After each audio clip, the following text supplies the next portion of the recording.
We're now going to do what's called whole to part, where I look at how many of the group and I figure out how many of the individuals. I like to start with something that's a fairly obvious example, or more obvious because the numbers are easier to deal with. Let's say I have 10 molecules of H3PO4, phosphoric acid.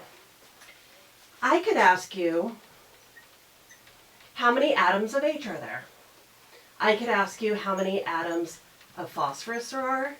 I could ask you how many atoms of oxygen there are. How many hydrogens are in each phosphoric acid? There are 3 of them. So if I have 10 groups, and within each group there's 3 hydrogens, if I want to find the total number of hydrogens, I'm going to simply multiply by 3. 10 molecules, 3 atoms in each, gives me a total of 30.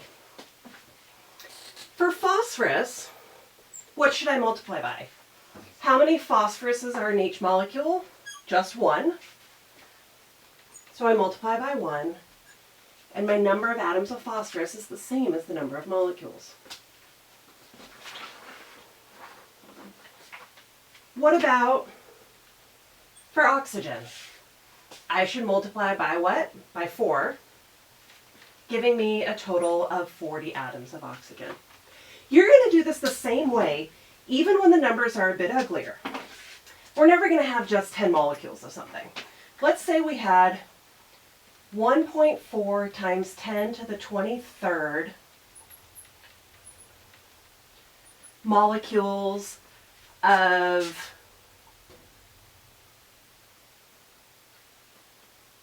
H3N.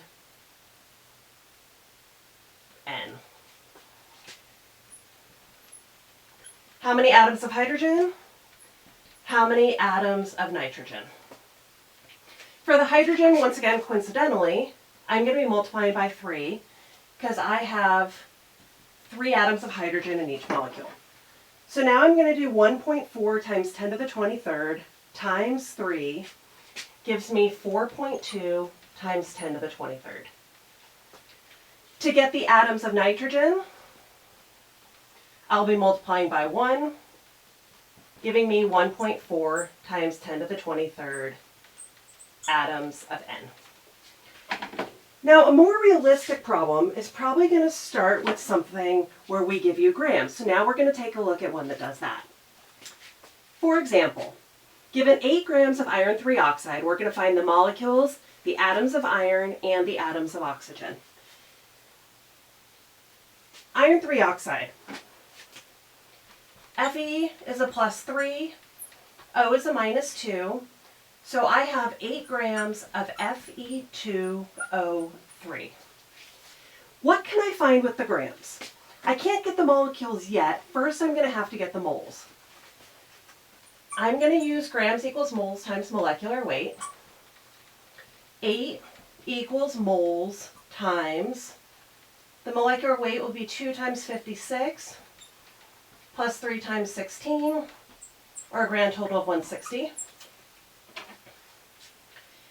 8 divided by 160, 0.05 moles. Here's a habit you need to get in. I just found the moles of something. What did I find the moles of? Because I used the grams of the whole thing and the molecular weight of the whole thing, what I found was the moles of the whole thing, or the moles of Fe2O3. Now that I have the moles of the whole thing, I can get the number of molecules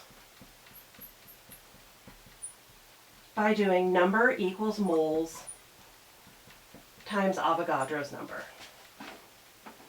0.05 times 6.02 times 10 to the 23rd gives me 3.01 times 10 to the 22nd molecules. If I had plugged in just the moles of iron, I would have gotten the number of iron atoms.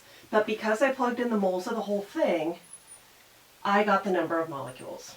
And that's my answer to A. B and C, I'm going to get finding my answer to A, just like we did in our last examples.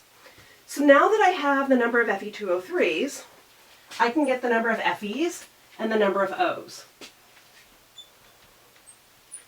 What do I need to multiply by to go from here to here?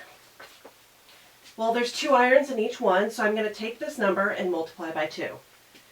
So 3.01 times 10 to the 22nd multiplied by 2 gives me 6.02 times 10 to the 22nd atoms of Fe. And for the oxygen, I'm going to be multiplying by 3. So this number times 3 gives me 9.03 times 10 to the 22nd atoms of O. A lot to keep track of. I highly recommend labeling everything that you get so that you can always answer the question to yourself, what is this I just found?